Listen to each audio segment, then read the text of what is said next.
Now, I want you to take a very good look at this image. Because the white media loves to drag out any pictures that they can, and they've been on a tear about this the last few years.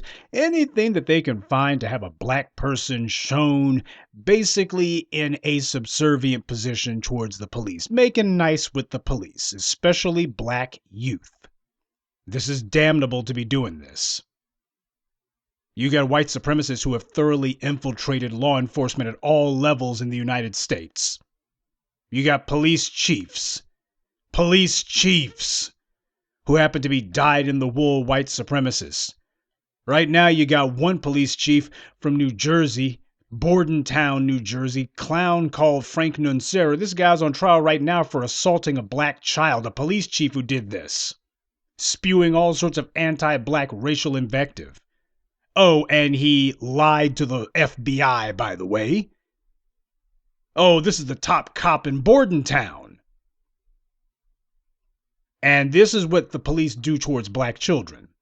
I did a video years ago, which I'm probably going to have to recompile and put it together again from scratch, talking about how a Birmingham police officer decided of her own accord, when some black children's parents had overdosed, she decided that she would cradle one of the black children for a photo op and had one of her fellow thugs in blue take the picture. And what a surprise! Her husband immediately started carpet bombing every Alabama outlet he could get his hands on online on Facebook and telling them, you guys need to run with this story. People don't see this. People don't have the white media praising the police enough. The white media never puts the police on a pedestal. Right? I want black folks to understand something. This picture that you're seeing here, this ain't got a doggone thing to do with Christianity.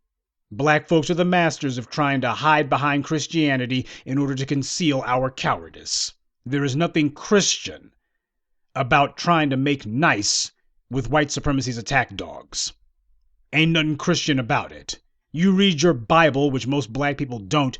When Jesus Christ was being hounded and persecuted by the Pharisees, he didn't say, hey, let me go ahead and pray with these Pharisees. Let me go ahead and pray for you guys. When the Romans came to take him to his death, he didn't say, let me pray with you. When Judas betrayed him, he didn't say, well, Judas, let me pray with you. Before Judas betrayed him, he said, go and do what you're going to do, because we both know you're going to. And after Judas had betrayed him, he didn't say, well, Judas, maybe I can pray with you, and maybe God will have mercy on your soul. Instead, the only thing Jesus said to him was, you betray me with a kiss. He was not playing games with Judas. He wasn't trying to show Judas the angels of his better nature. When it came time to deal with the Pharisees, Jesus didn't say, let me pray with the Pharisees. I forgive you. Instead, he said exactly the opposite. He said, you are of your father, the devil. He was a murderer from the beginning, and just like him, you are no different.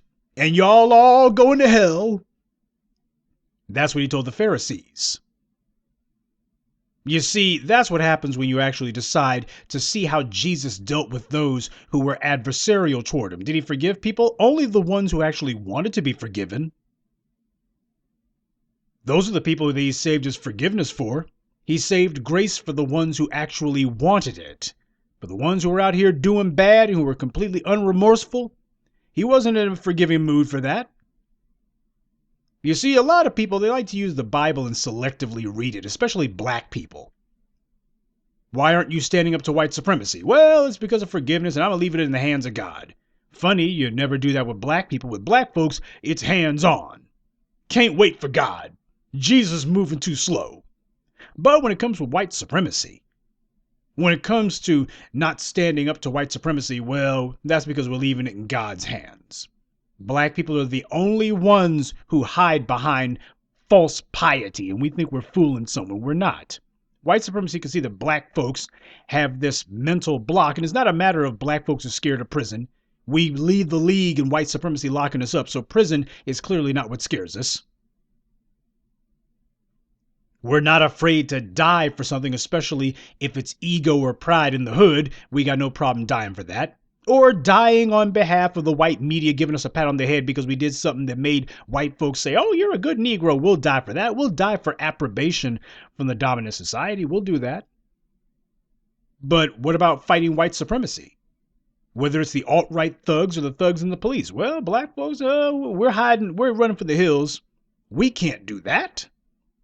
Black people abuse that term forgiveness. We abuse that word all the time. We are the only people who invoke the word forgiveness, not because we want to invoke it because of something that we did but should not have done. We invoke it because we refuse to do something that we should have done. That's when we bring it up. We try to hide behind forgiveness in order to cover up our lack of nerve, to cover up our refusal to do what we know that we should. And when we have black people, especially black youth, especially black young men, or rather males, I should say, who are out here doing all this attention whoring, and they're out here anything for some attention, especially from the wrong people, that is suicidal. And they paint a target on all of our backs because the white media uses these clowns as fodder for the anti-black propaganda campaign. White supremacy has found itself on the defensive because there has been revealed to the public how the police actually behave, and it's been on a steady basis. People finding out exactly how the police behave and have always been behaving. So the white media is trying to push back. They're trying to manufacture a counter narrative. And the counter narrative is going to be propped up by a bunch of images of black people, especially young black males, who just can't wait to befriend the police. Why? Young black males understand that the cops are their friends. This is what the white media is trying to push. And they're not doing it just for the sake of. They're doing it as trying to figure out how do we go back on the attack against black people. Because the police have been seen as legitimate, but they're losing their legitimacy, as we see in Dallas. It's one thing when the public is protesting the police, but when the police say, we have solved a crime, and the entire public says, no, you murdered so-and-so. And we do not believe you. And it's not just a few people. When you got the entire public who are of one accord, what that lets the police know is the white media has lost control of the narrative. The image of the police as being legitimate is a media fantasy. It's an invention of the white media. Prior to, say, the 1950s, the police were seen as mostly stealing apples from vendors, and they had a rotten reputation. There's a reason why from Britain to the United States, whether it be Sherlock Holmes or Sam Spade, whenever it came time to talk about crime solving, you would have it being done by private detectives. And the reason why is, we're talking about white folks, by the way, didn't trust the police, had a poor opinion of the police. They were incompetent, corrupt, brutal. They were a lot of things, but respected wasn't one of them. Now, when did the image of the police start to change? Because if you had decades of private detectives being the ones who were solving crimes, and the police being a bunch of incompetent or brutal thugs just getting in the way, who nobody trusted, then when did things start to change? Things started to change about the time that this wannabe police groupie named Jack Webb put a show on TV called Dragnet. And you can go look it up online. I'm not going to do all your homework for you. But Jack Webb himself expressed how the police had a rotten reputation before he came along. And part of his deal was that he was going to try to rehabilitate the image of the police. But in his case, rehabilitation's out of the question. To be rehabilitated, you would have had to have been well in the first place. The police's reputation was never well. But Jack Webb put on Dragnet, and what Dragnet did was it set the frame for a societal narrative that the white media would run with, that the police basically walk on water. And that's been the driving force behind most broadcast entertainment ever since. Really kicked into high gear with the 60s because you had black folks demanding their rights, and well, you need to justify the police turning attack dogs on people because there's all these images of the police being brutal thugs, being themselves. So the white media felt the need that we really got to show people that the police are the good guys, and if they use force, well, it's because these bastards deserve it. Now, the public doesn't understand how much they owe to the police. So that's what's been going on. That's the fake impression of legitimacy that the police have had. It's been largely given to them by the white media. But the white media is losing control of the ability to dominate and monopolize the public's eyeballs. They're losing mind share. And it's kicked into high gear in recent years because of the new voices of black media. So the white media is trying this desperate attempt, and we have got to make sure we start policing ourselves. This kind of crap is off code as hell. You are helping the police try to play like it's fun and games out here. As if, oh, the police don't treat black people any differently than anyone else. Why, look at this over-the-top crap that even white folks don't do. And you don't see the police gunning this young black man down. Well, that's because they understand you can't do it while you're in front of the camera. The police will stoop to any low to deceive the public. They're a street gang with badges, but like any state-sanctioned terror squad, they rely on the use of propaganda to confuse the gullible and to give talking points to the corrupt members of the society who think they're getting something out of having a taxpayer-sponsored group of thugs. For example, take this image from a false news story just last year. Fox News made sure to use the white media's favorite phrase when talking about the thugs in blue: a side of law enforcement the public doesn't get to see. They act as if, oh, the police have never been shown in a positive light ever in American history. We need to show people the side of the police that they don't get to see. No, all we ever see is the police being lauded and praised and put on a pedestal by the white media. So you can save it with that crap about a side of the police the public doesn't get to see. We don't get to actually see a lot of police culture. Most people know nothing about their local police because the police have up the blue wall.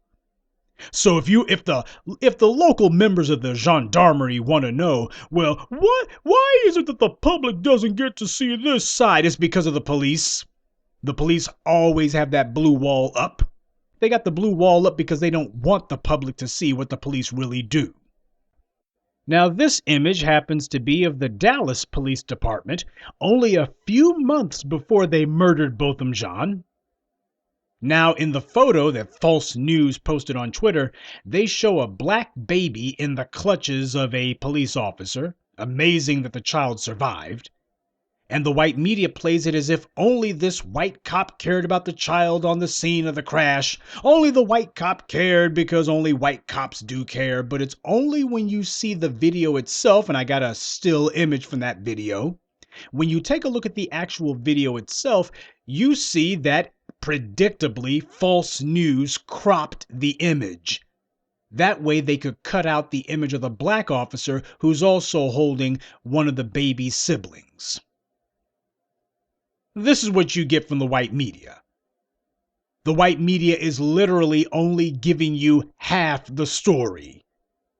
That's not even a figure of speech. They cut the picture in half so they could show you the part that they wanted to show you and leave out the rest because they're trying to push a narrative that is a total and complete lie. Because that's what all of this storm, this steady stream of, oh, here's the police making nice with the public, but they want to make sure that it's always a white officer with a black child.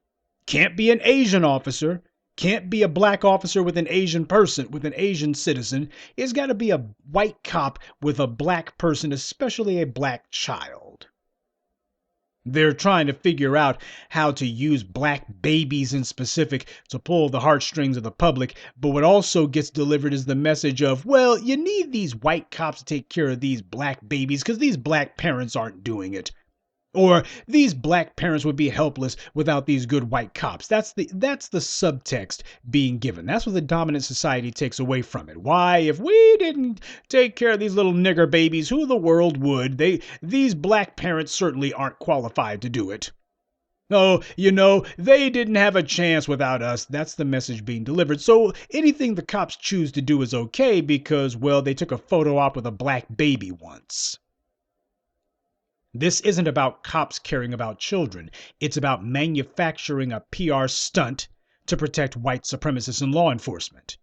But you only see the white media play up these phony baloney fake as hell photos when the child is black and the officer's white. The rest of the time, they don't care about any of that. Black officer rescues a child from a car crash at the scene. Well, that ain't the story. That's not the story. Then you would have to just say Dallas police in general. And you wouldn't have the image that you wouldn't have the phony baloney image that you're trying to concoct. This is about trying to manufacture a counter narrative to the reality of how police attack black people. This is about trying to manufacture an image library. And I told you about that with Egypt Black and Proud back in the day that I did over a dozen years ago. How the white media understands that when they're trying to push a false narrative, you got to start with images. And that means you need images and a lot of them. So the white media has been experts at manufacturing their own image libraries, coming up with a bunch of fraudulent images and then creating stories around these false images. And by the time it's all over, people start to think that there's something basically inherently legitimate about it. Well, that is if they don't have anyone to tell them differently. As black people, we got to go on full alert whenever the white media and the enforcement arm of white supremacy use black babies as props for some self-serving PR stunt. It's bad enough you got some dumb Negro who thinks that it's cute to be taking pictures smiling with the police. To a lot of people, they think that this is the same as, oh, I was at the local zoo and I got very close to the primate enclosure, and oh, one of these big apes could have torn me limb from limb, but there was a protective glass there and they couldn't get through it, and I was okay. To them, they think that's what they think. To them, this is like some sort of stunt. Ooh, look how close I got to the cops. They could have killed me, but I took a photo, see? Isn't that different? I hope I get some clicks on Instagram. This has got to be worth a couple of clicks on Twitter or YouTube, right? That's what these people do this stuff as. A lot of black people, as far as they're concerned, it's more important that they get attention than it is that they show common sense. You know what? These cops who you see who are just so eager to get their hands on black children, they're running a scam. They will go online and threaten black children on Facebook, and they will be on video harming black children. And the white supremacists and the police routinely murder black children like 8-year-old Ayanna Jones. Charlene Lyle's baby was killed in her womb. Oh, but they care about black babies so much. Family, it is not cute when black people allow white supremacist cops to get black children to become props for a PR stunt. It is not some victimless crime whenever you have black people decide that they're going to play footsie with white supremacy's attack dogs.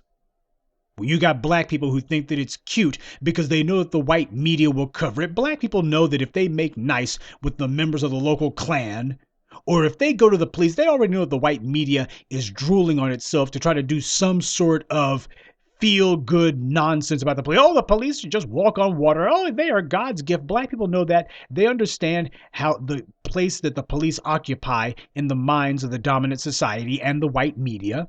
So, hey, you want to get yourself some 5 minutes on the local news. You want to get yourself 30 seconds, actually, is all you're actually going to get. But if you want the white media to look and say, look at this dumb nigger over here, well, we can go ahead and use him for a photo op. And black people know the scam. They know the game, and they're playing along with it. But white supremacy is not playing a game with them.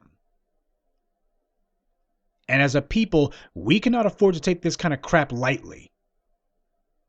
This kind of mess right here, this kind of mess sets up the next killing of a black person by some thug in the white supremacist thug in the police department. Black people who do this mess and black parents who think it's cute to allow it, you should always be the first one to be ready with a cease and desist letter. If you see that the white media is using your child in order to try to prop up the police, you should be the first ones to put the kibosh on that. You should never be wanting to allow that mess to stand, ever. For any reason. Black children should never, never talk to the police. Police got something to say, you can talk to the child's parent. But you don't come up to this kid. Oh, you see some black children who are playing b-ball at the park. You don't let these cops come up to them and say, oh, hey, guys, how about a game? How about not? The black children, especially black boys, should never talk to the police for any reason.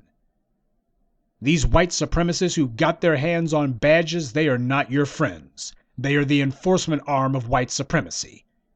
And who they are enforcing against is you. When some white supremacist with a badge comes up to your child, he's there to see if he can harm that child. That child is in danger. We need to recognize the reality of the situation.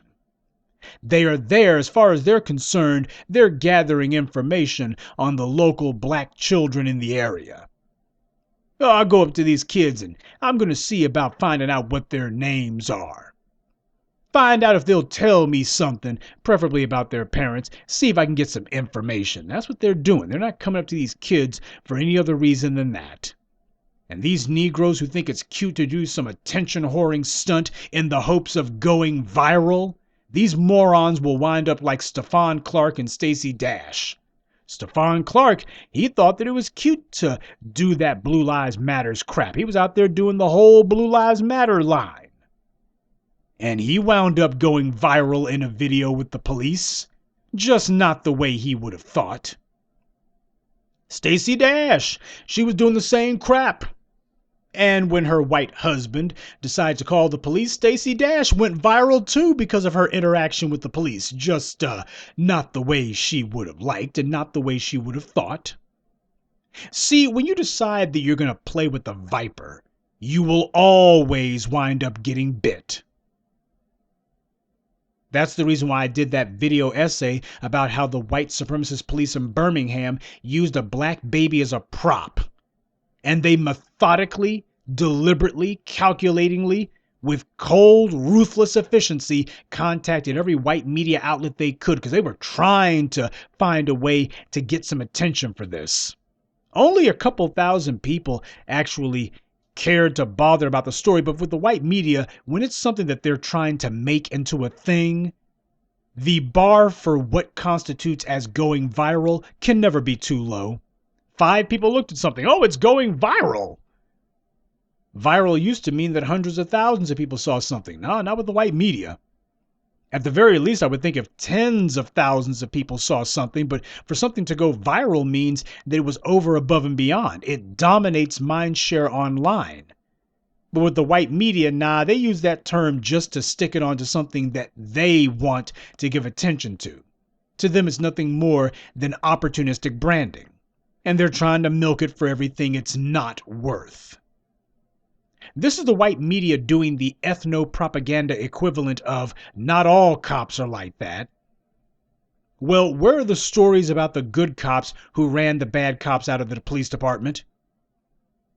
We see corruption being exposed, but only after years and years and years. Today I posted on my Twitter feed, I posted about how the Dallas police in 2004 had a scandal involving drugs.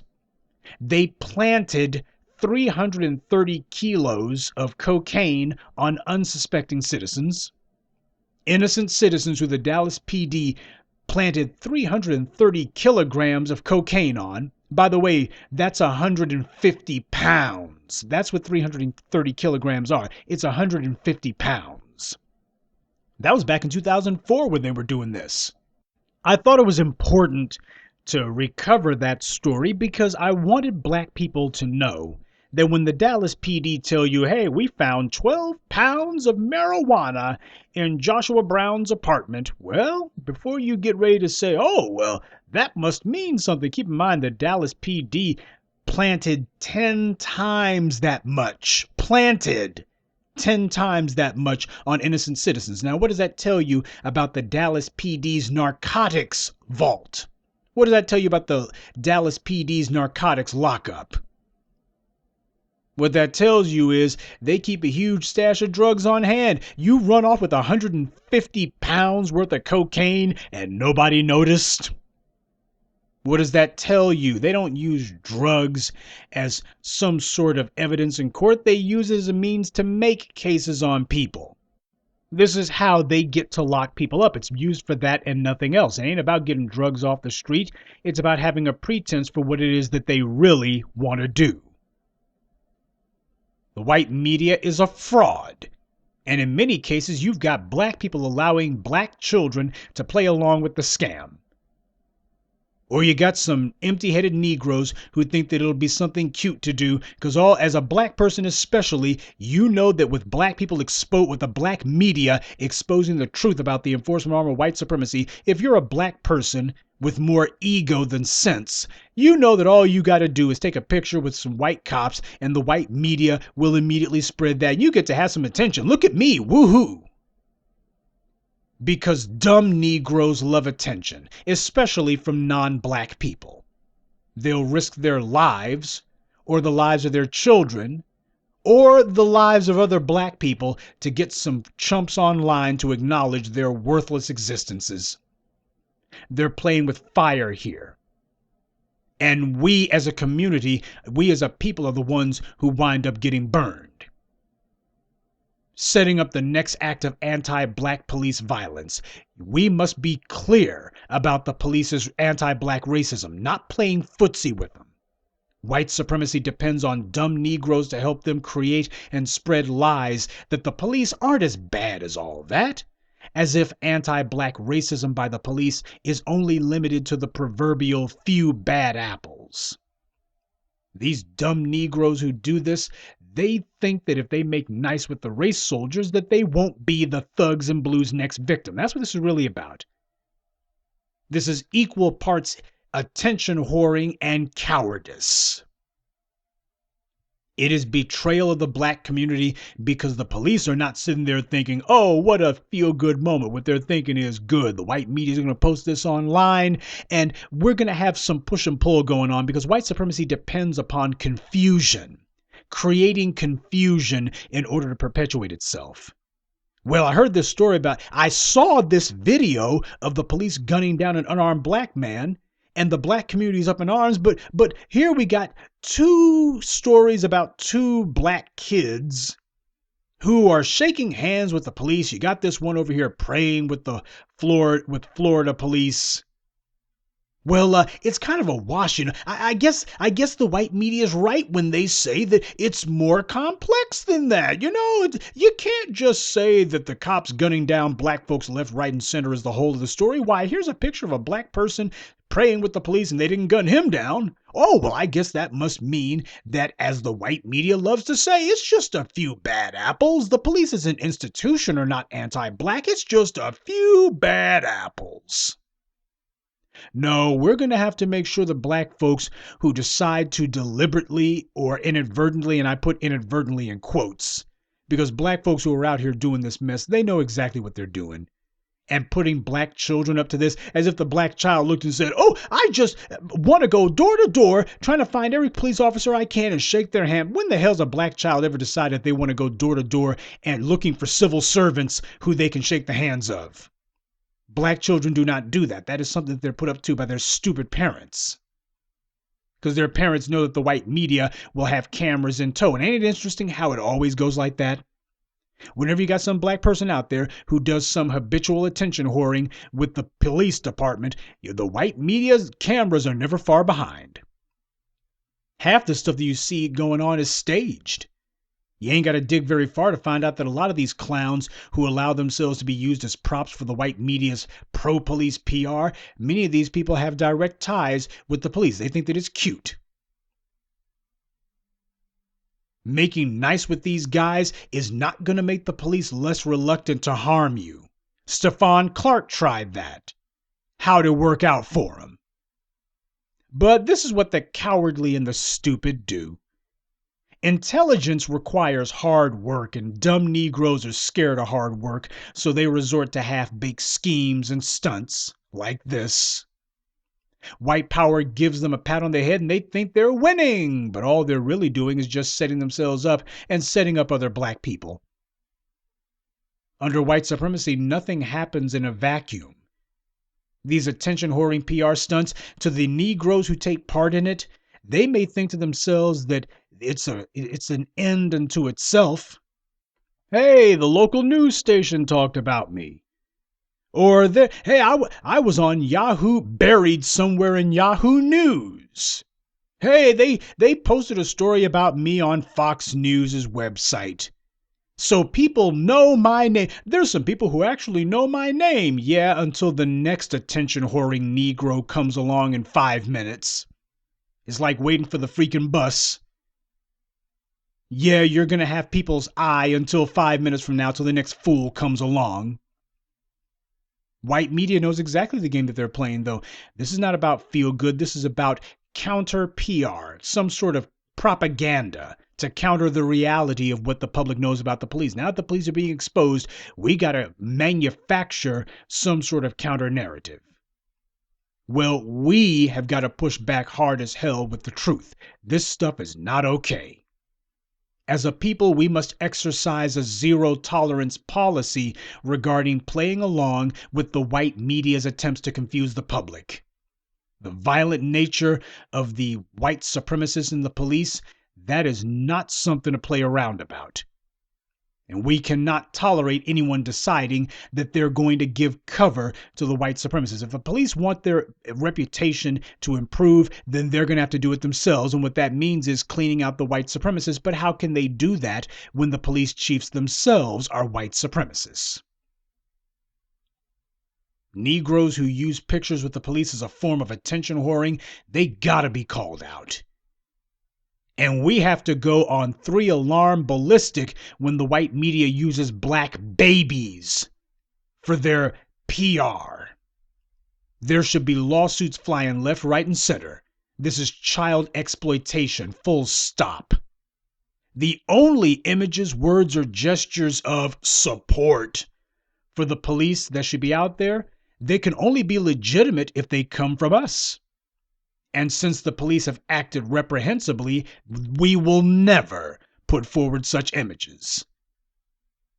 The white media isn't doing these half-baked attempts to fool the public simply because they're doing it as part of helping to confuse the public. To try to manufacture and prop up the lie that there's a other side to the reality of police violence. That's what they're trying to. Well, what about the other side? Yeah, the other side that they manufacture. The other side that they're fabricating.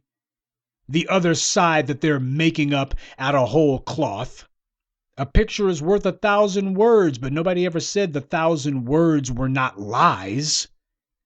A picture can be worth 1,000 lies in the hands of the right white media. The police are one of the most glorified and overpraised institutions in the society.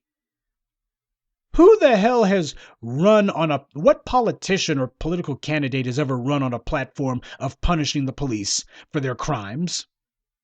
Who runs on a platform of promising to put the police in prison? What politician has ever run on a platform of calling out the fraud of Blue Lives Matter laws? Who's ever run on a platform of we're going to repeal those Blue Lives Matter laws?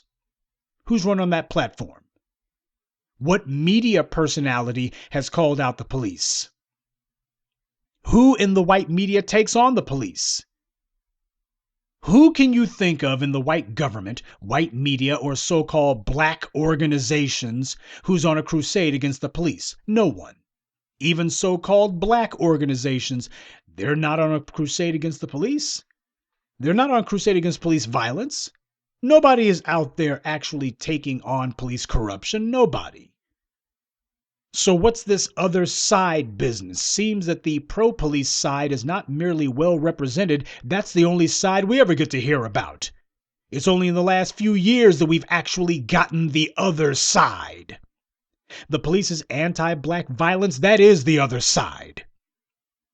The police's rampant corruption, that is the other side. That's the side of the police that you don't get to see.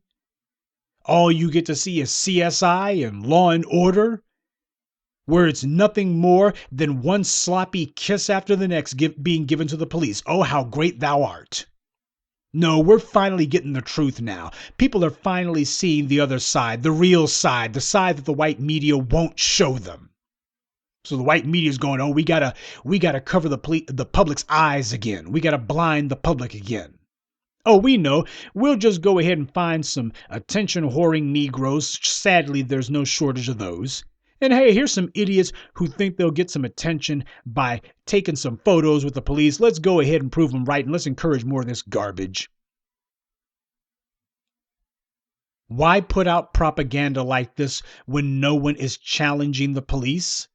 Why would the white media do that? It's because this propaganda is meant to deceive the public, to prevent the public from challenging the police, because that's who the police need to keep in check. That's who the police have to keep fooled. The public know full well what the police do. They see what the police do, but the police need to make sure that the public never does anything about it. How does a corrupt and vicious minority control a majority of people? They can't do it through force because there's not enough of them. They instead have to do it through lies, clever lies, insidious lies being pumped out 24/7. I've told you before and will tell you again that when it comes to the black community, white supremacy subjects the black community to a continual, non-stop, daily breaking process. Every day, the breaking process must be carried out again and again and again. You have to make that into part of the daily routine for the oppressed. Every day, they're being mind broken all over again. Every single day, they must be broken over and over again. And you do that psychologically through the employment of non-stop lies. Lies that make the oppressed into accessories in their own corruption. And it becomes doubly perverted when you got members of the oppressed who who decide that they're going to be proactive in forwarding and promoting the lies. You have to convince the oppressed majority that the ruling elite and their institutions have some sort of legitimacy. And this is the social equivalent of abused wife syndrome. You show a little phony benevolence to the people that you're victimizing, and the victim will become confused. This is the power of letting vicious people get away with claiming that they're compassionate. This is what happens. The victims start to get confused about what they're dealing with. The abuser, the victimizer, doesn't get to tell the victim that they're not so bad. But that's what we're allowing the white media to do. We're allowing the white media to tell us, the victims of white supremacy, that white supremacy's attack dogs aren't so bad. Okay, well, maybe if black people don't fall for it, that's okay, though. Black people are not the majority in the society. So we're going to pump these lies out to the majority of the society. And what's going to happen is, well, when black people tell the truth about the police, whenever the truth about the police comes out, spills over into the nightly news, spills over into the headlines, the police can't contain it. Well, the public's going to look and say, well, we see what you're saying about the police having gunned down yet another unarmed black person. And we see what you're saying about the police planting 150 pounds of cocaine on innocent citizens. But there's also this black kid over here who's praying with the police in Florida. And hey, they show another story over here about this black fool in Alabama who actually has the police pretend to arrest him so that he can surprise his girlfriend with a wedding proposal. You got black people acting like the police are their friends. The police have not acted friendly towards us. They have not earned the right to be able to say that they are our friends. My friends do not kill pregnant women and their children. My friends do not gun down 8-year-old children. My friends do not barge into a man's apartment and then gun him down and turn around and lie about it and say, well, I thought he was a threat. I had no choice but to kill him. My friends do not rape black women. My friends do not do those things, but the enforcement arm of white supremacy, they do all of these things. If the police want to have their image rehabilitated, well, the best way not to get into trouble is to stay out of it in the first place. When the police's behavior changes, then their reputation will change, and not one moment before. And it is only the black community who can actually say when the police have been truly rehabilitated. The white media is not going to be able to bestow innocence on the police. They've been trying and they've been failing. So they've been trying to figure out, well, can we get some black people, some stupid black folks looking for attention? We can get them to do it because they know that the only way that the police's image can be repaired is if black people do it. So the white media is up to their old tricks trying to manufacture and invent their own phony baloney phalanx of attention whoring Negroes who they can point to and say, see, we got about 50 or 60 of these little stupid Negroes who have been doing these attention whoring stunts. Some photos with the police. See, the black community says the cops are all right. You don't have to listen to those angry black people online. You don't have to listen to those Black Lives Matter folks. You don't have to listen to those people who are calling out police violence and police anti-black brutality. You don't have to listen to them. You just go ahead and read these stories. See, there's more to it than that. See, the black community, they're saying that the police are all right. They're saying you can stop it with all of this protest against the police. That's what the white media is attempting to do. They're attempting to say that they're attempting to use these morons in order to say, see, the black community, they're giving the police a pass. They're saying the police are all right. The black community has given the police a clean bill of health. But these lies can only stand as long as we're not pushing back against them. And that's where you come in. You are the force multiplier. You guys have been on the job, but you got to stay on the job. Professor Truth cannot be everywhere at once. That's the reason why we got the B1 Brigade. None of us can be everywhere at once. None of us can cover all the bases. Instead of telling me that, Professor Truth, have you heard about this? You need to cover this, need to do that. That's the reason why we are a unit. That's the reason why we're a team. So that I don't have to cover everything. That's the reason why we have a small army to do it. So one person doesn't have to cover everything. The white media doesn't rely on one white media outlet to spread the lies. We cannot rely on one voice in the new black media to spread the truth. All of us have got to be out there doing it. This is a group effort. You got all these dumb Negroes out here helping to push white media lies and white media fantasies. We need motivated and intelligent black people on our side who are spreading the truth, calling this mess out. Whenever they do this mess, they're supposed to get pushback from you. They're supposed to get they're supposed to be countered and challenged by you. The reason all this off-code behavior is going on is because there have not been enough black people consistently saying there's going to be a culture of zero tolerance for black people who play along with the white media's lies. That's what's going to have to happen here. And that begins with you. Don't expect the white media to decide that they're going to abandon their own anti-black PR strategy. The white media depends on the enforcement arm of white supremacy for its survival and its subsistence. You are challenging not only the existence of the white supremacists in law enforcement, you're also challenging the existence of the white media. Why is it that it's so difficult for black people with their heads on straight to get an FCC license so they can broadcast? Well, it's because the FCC says we ain't giving you one. Well, what's to stop me from deciding that I will take the initiative and speak to my people myself? Well, we're going to call on some guys with guns to come to you if you break any of white supremacy's rules. That's what the police represent. They represent the violent edge of white supremacy. White supremacy's guaranteed violence. That's how white supremacy got its power and how it intends to keep it.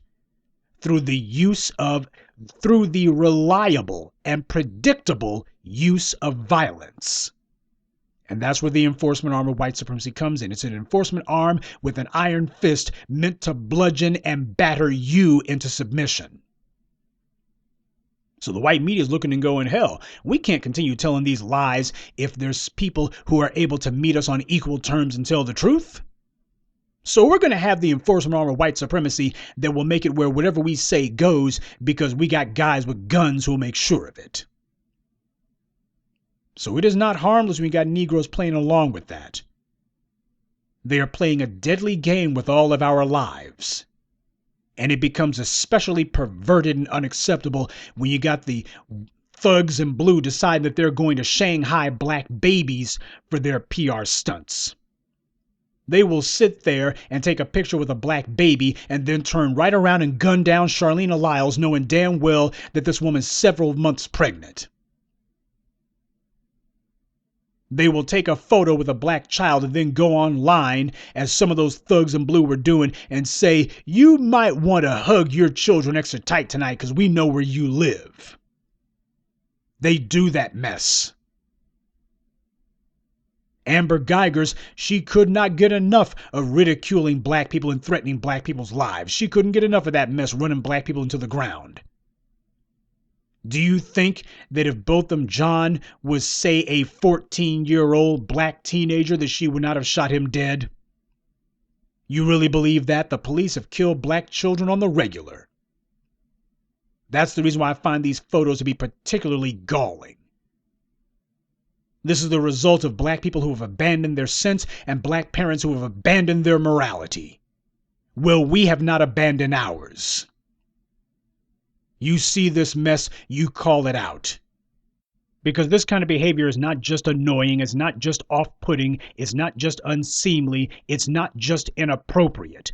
This is betrayal. This helps the white media to set up the next anti-black violence.